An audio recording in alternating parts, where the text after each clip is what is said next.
Yo, what's up guys, it's Mike. Either it looks like I did a workout or I just jumped into the pool. And I actually just did the workout. This video is gonna be talking about the 8 exercises that are really good for muscle building for beginners to do because they're easy to learn. So this video is gonna be showing you how to do each one of the exercises with good form and making sure that you're contracting the right muscles. If you wanna go ahead and get right to the workout, click the link right here on my right and go to that video where we just knock out the workouts. We have 8 exercises.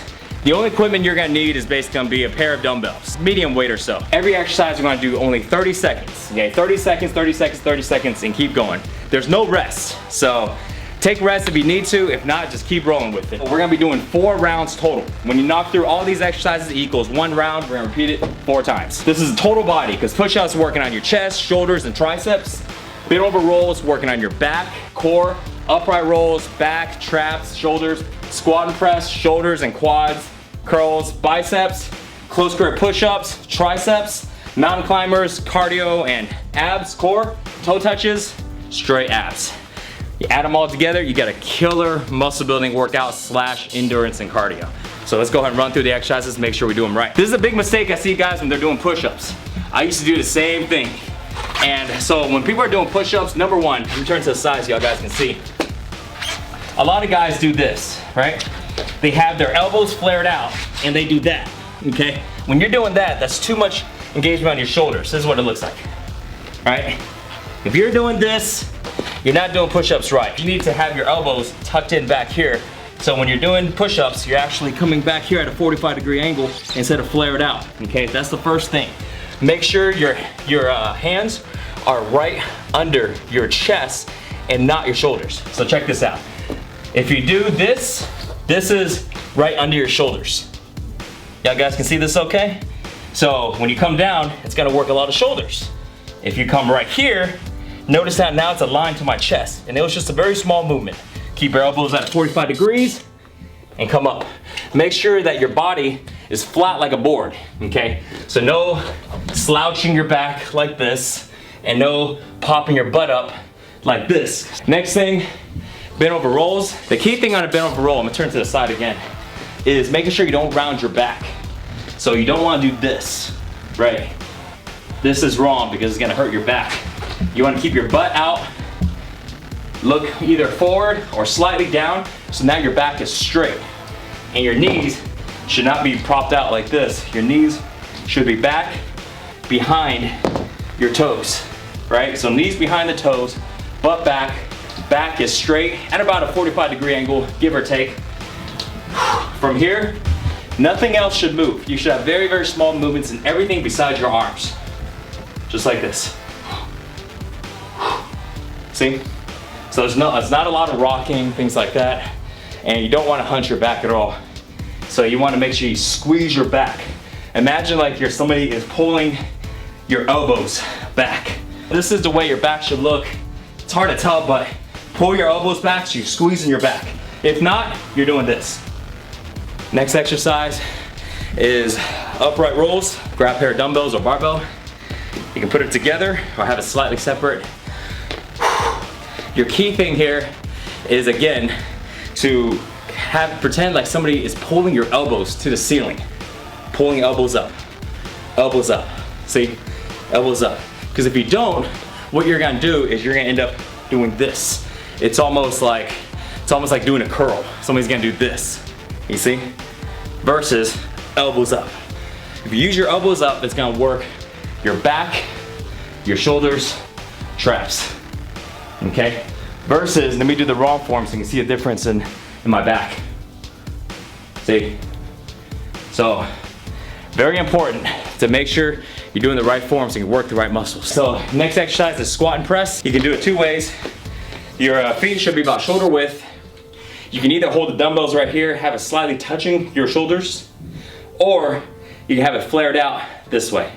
Either way is fine, doesn't really matter. I like to do it right here in the front. The reason why is because when I squat down, I like to touch my elbows to my knees. So this way it gives me a good gauge of how low to go before I come back up. So I come down, touch, up, touch, up. So this way, as you get fatigued, You may not want to go as low, but if you don't feel that touch, you know, it means you didn't go low enough. Either way, if you're more comfortable with it this way, you can still do the same thing. Key thing on here, make sure that when you're squatting, keep pressure on your heels, keep your butt back, and your knees should not go too much past your toes. See this right here? You don't want to be on the ball of your feet when you're squatting down. You got to keep the pressure on your heel, butt back. So this way, what it does, it works on your quads, your glutes, versus pressure on your toes, knees. A lot of guys are squatting and they say, hey, I can't squat, I can't do lunges because my knees hurt. Well, that's because the pressure is in the wrong place on the bottom of your foot. So it's working the wrong part of your body. The next one is curls. Keep your elbows to the side. Just curl up and down. Don't tuck your elbows in, go elbows back, because you're not gonna get a range of motion. It's gonna look like this, okay? Another thing on curls is making sure, if you look at my wrist, make sure your wrist is not curled in like this, okay? Because I was using too much forearms. Keep your wrist straight or even slightly back a little bit, okay? So this way, it takes the pressure off your forearms and right into your biceps. Next one is close grip push-ups. Number one, making sure your elbows are flared 45 degrees back and not to the sides.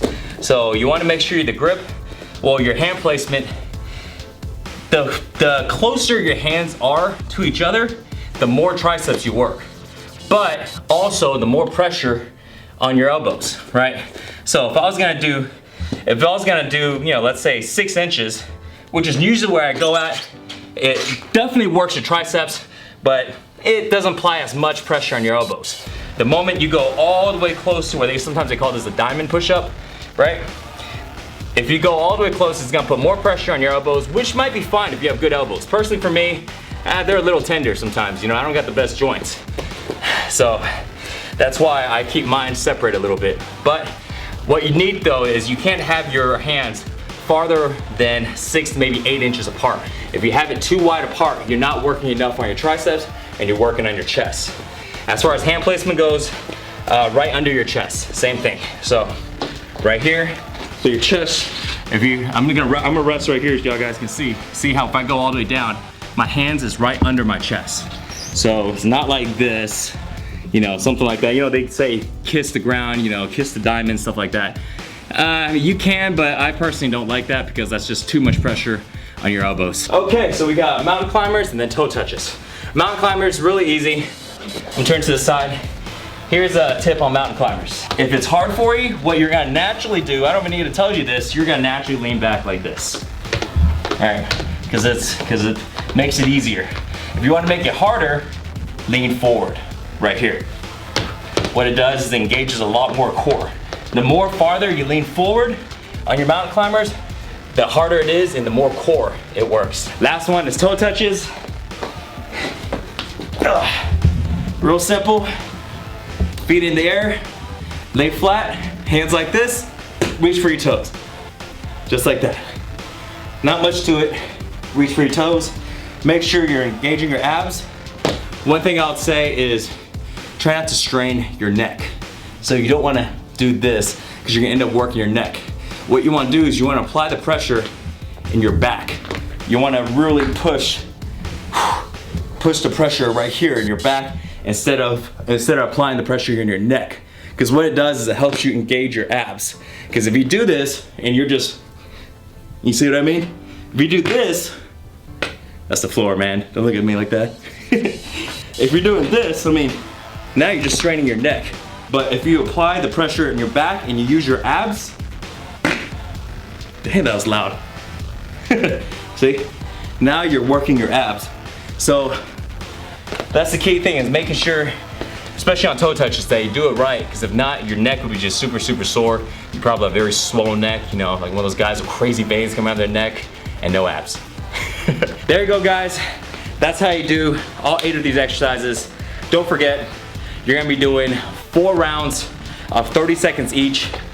Rest as minimum as you can, and it's gonna be super, super killer. All you need is a pair of dumbbells. Now that you know how to do the workout, it's time to grab your timer and grab your dumbbells and do the workout. Now, if you wanna join me and do the workout with me, click the workout here on my right.